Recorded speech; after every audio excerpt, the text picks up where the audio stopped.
The Boy in the Striped Pajamas, Chapter 15. Something He Shouldn't Have Done.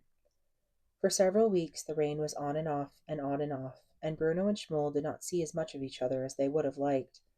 When they did meet, Bruno found that he was starting to worry about his friend, because he seemed to be getting even thinner by the day, and his face was growing more and more gray. Sometimes he brought more bread and cheese with him to give to Schmoll, and from time to time he even managed to hide a piece of chocolate cake in his pocket. But the walk from the house to the place in the fence where the two boys met was a long one, and sometimes Bruno got hungry on the way, and found that one bite of the cake would lead to another, and that in turn would lead to another, and by the time there was only one mouthful left, he knew it would be wrong to give that to Schmoll, because it would only tease his appetite and not satisfy it. Father's birthday was coming up soon, and although he said he didn't want to fuss, Mother arranged a party for all of the officers serving it out with, and a great fuss was made to prepare for it. Every time she sat down to make more plans for the party, Lieutenant Cotler was there beside her to help, and between them they seemed to make more lists than could ever possibly be needed. Bruno decided to make a list of his own, a list of all the reasons why he didn't like Lieutenant Cotler. There was the fact that he never smiled, and always looked as if he was trying to find somebody to cut out of his will. On the rare occasions when he spoke to Bruno, he addressed him as little man, which was just plain nasty because, as Mother pointed out, he just hadn't had his growth spurt yet. Not to mention the fact that he was always in the living room with Mother and making jokes with her, and Mother laughed at his jokes more than she laughed at Father's. Once, when Bruno was watching the camp from his bedroom window, he saw a dog approach the fence and start barking loudly, and when Lieutenant Cotler heard it, he marched right over to the dog and shot it. Then there was all that nonsense that Gretel came out with whenever he was around. And Bruno still hadn't forgotten the evening with Pavel, the waiter who was really a doctor, and how angry the young lieutenant had been. Also, whenever Father was called away to Berlin on an overnight trip, the lieutenant hung around the house as if he were in charge. He would be there when Bruno was going to bed and be back again in the morning before he even woke up. There were a lot more reasons why Bruno didn't like Lieutenant Cotler, but these were the first things that came into his mind. On the afternoon before the birthday party, Bruno was in his room with the door open when he heard Lieutenant Cotler arriving at the house and speaking to someone, although he couldn't hear anyone answering back. A few minutes later, as he was coming downstairs, he heard Mother giving instructions about what needed to be done, and Lieutenant Cotler saying, "Don't worry, this one knows which side his bread is buttered on," and then laughing in a nasty way. Bruno walked towards the living room with a new book Father had given him, called Treasure Island, intending to sit in there for an hour or two while he read it. But as he walked through the hallway, he ran into Lieutenant Cotler, who was just leaving the kitchen. "Hello, little man," the soldier said, sneering at him as usual. "Hello," said Bruno, frowning. "What are you up to, then?" Bruno stared at him and started thinking of even more reasons to dislike him. "I'm going in there to read my book," he said, pointing towards the living room. Without a word, Cotler whipped the book out of Bruno's hands and started to flick through it. "Treasure Island," he said. "What's it about, then?" "Well, there's an island," said Bruno slowly, to make sure that the soldier could keep up. "And there's treasure on it." "I could have guessed that," said Cotler, looking at him as if there were things he would do to the boy if he were a son of his and not the son of the commandant. "Tell me something I don't know about it." "There's a pirate in it," said Bruno, "called Long John Silver, and a boy called Jim Hawkins." "An English boy?" asked Cotler. "Yes," said Bruno. "Grunt," grunted Cotler. Bruno stared at him and wondered how long it would be before he gave back his book. He didn't seem particularly interested in it, but when Bruno reached out for it, he pulled it away. "Sorry," he said, holding it out again, and when Bruno reached for it, he pulled it away for the second time. "Oh, I'm so sorry," he repeated, and held it out once more, and this time Bruno swiped it out of his hand quicker than he could pull it away. "Aren't you quick?" muttered Lieutenant Cotler between his teeth. Bruno tried to step past him, but for some reason Lieutenant Cotler seemed to want to talk to him today. "All set for the party, are we?" he asked. "Well, I am," said Bruno, who had been spending more time with Gretel lately and had developed a liking for sarcasm. "I can't speak for you." "There'll be a lot of people here," said Lieutenant Cotler, breathing in heavily and looking around as if this were his house and not Bruno's. "We'll be on our best behavior, won't we?" "Well, I'll be," said Bruno. "I can't speak for you." "You have a lot to say for such a little man," said Lieutenant Cotler. Bruno narrowed his eyes and wished he were taller, stronger, and 8 years older. A ball of anger exploded inside him and made him wish that he had the courage to say exactly what he wanted to say. It was one thing, he decided, to be told what to do by mother and father. That was perfectly reasonable, and to be expected.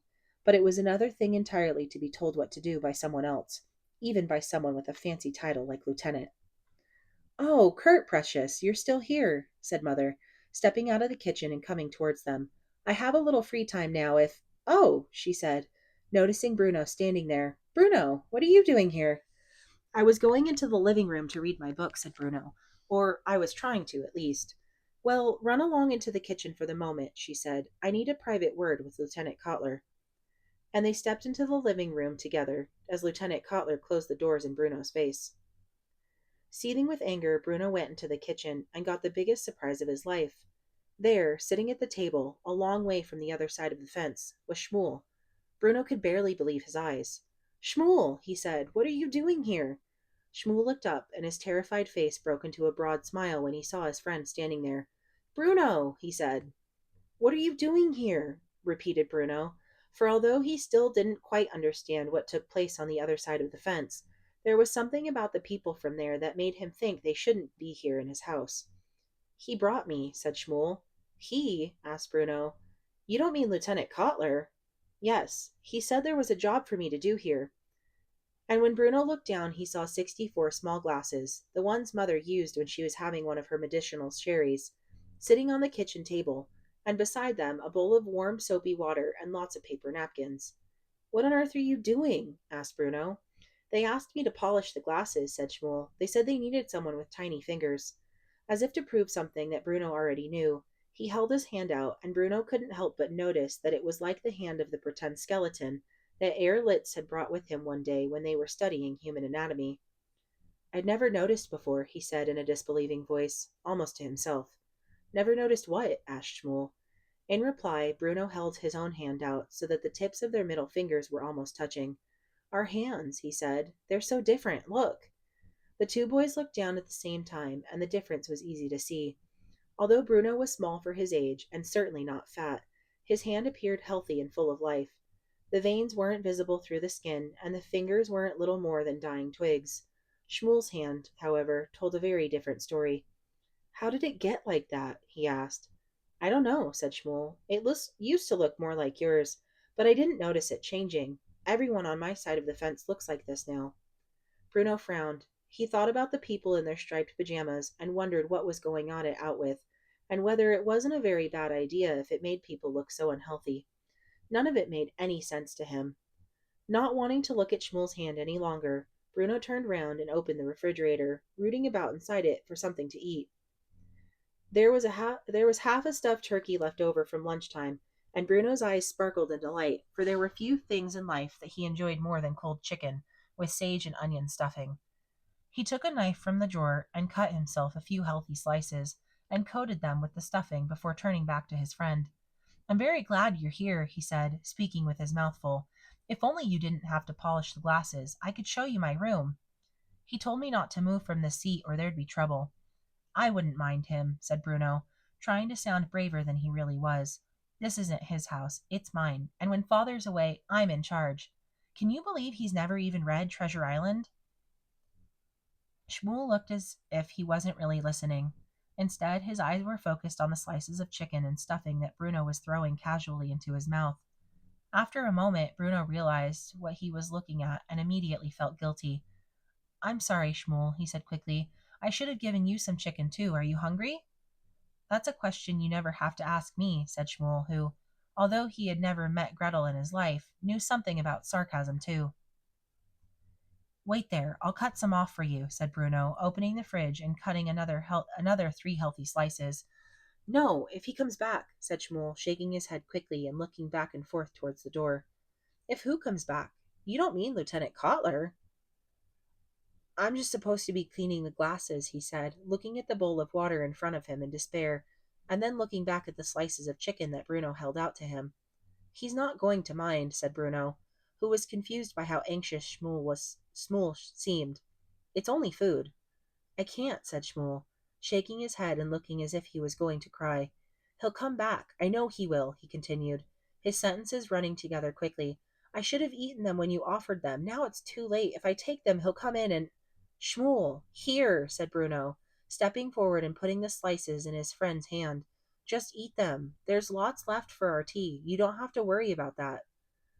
The boy stared at the food in his hand for a moment, and then looked up at Bruno with wide and grateful but terrified eyes.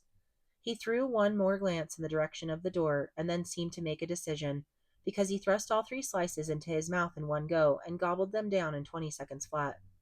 Well, you don't have to eat them so quickly, said Bruno. You'll make yourself sick. I don't care, said Shmuel, giving a faint smile. Thank you, Bruno. Bruno smiled back, and he was about to offer him some more food, but just at that moment Lieutenant Kotler reappeared in the kitchen and stopped when he saw the 2 boys talking. Bruno stared at him, feeling the atmosphere grow heavy, sensing Shmuel's shoulders sinking down as he reached for another glass and began polishing. Ignoring Bruno, Lieutenant Kotler marched over to Shmuel and glared at him. What are you doing? He shouted. Didn't I tell you to polish those glasses? Shmuel nodded his head quickly and started to tremble a little as he picked up another napkin and dipped it in the water. Who told you that you were allowed to talk in this house? Continued Kotler. Do you dare disobey me? No, sir, said Shmuel quietly. I'm sorry, sir.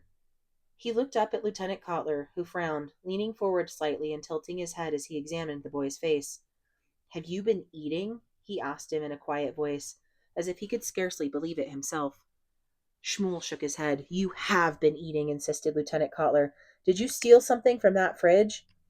Shmuel opened his mouth and closed it. He opened it again and tried to find words, but there were none. He looked towards Bruno, his eyes pleading for help. Answer me, shouted Lieutenant Kotler. Did you steal something from that fridge? No, sir. He gave it to me, said Shmuel, tears welling up in his eyes as he threw a sideways glance at Bruno. He's my friend, he added. Your... began Lieutenant Kotler, looking across at Bruno in confusion. He hesitated. What do you mean, he's your friend? He asked. Do you know this boy, Bruno? Bruno's mouth dropped open, and he tried to remember the way you used your mouth if you wanted to say the word yes. He'd never seen anyone look so terrified as Shmuel did at that moment, and he wanted to say the right thing to make things better, but then he realized that he couldn't, because he was feeling just as terrified himself. Do you know this boy? Repeated Kotler in a louder voice. Have you been talking to the prisoners? I... He was here when I came in, said Bruno. He was cleaning glasses. That's not what I asked you, said Kotler. Have you seen him before? Have you talked to him? Why does he say you're his friend?